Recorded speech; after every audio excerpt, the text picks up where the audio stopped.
Magic Tree House, Book 3, Mummies in the Morning, Chapter 10, Another Glow.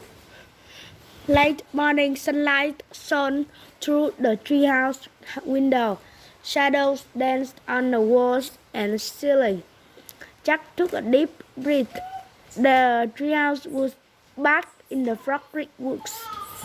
I wonder what's Mom making for lunch, said Annie.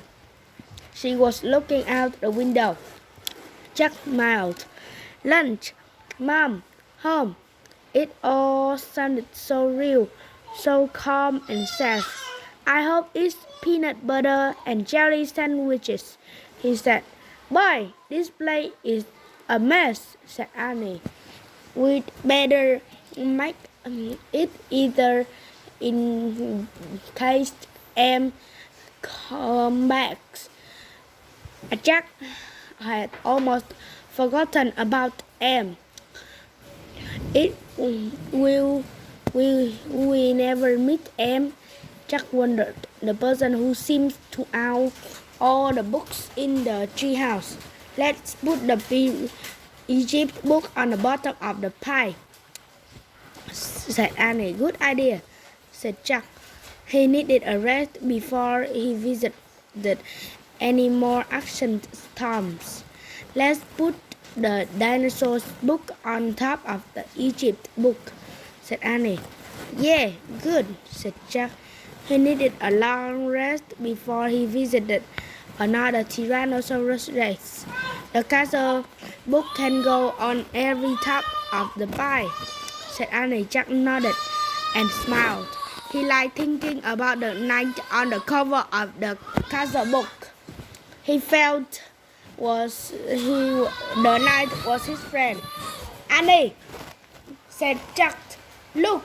She was pointing at the wooden floor. What is it? He asked. You have to see for yourself. Jack walked to Annie and looked at the floor. He didn't see anything. Turn your head a little, said Annie. You have to catch the light just right. Jack tipped his head to one side. Something was shining on the floor. He tipped his head a bit more. It came into focus. It was the letter M. It shimmered in the sunlight. This absolutely proved the Magic Tree House belonged to M.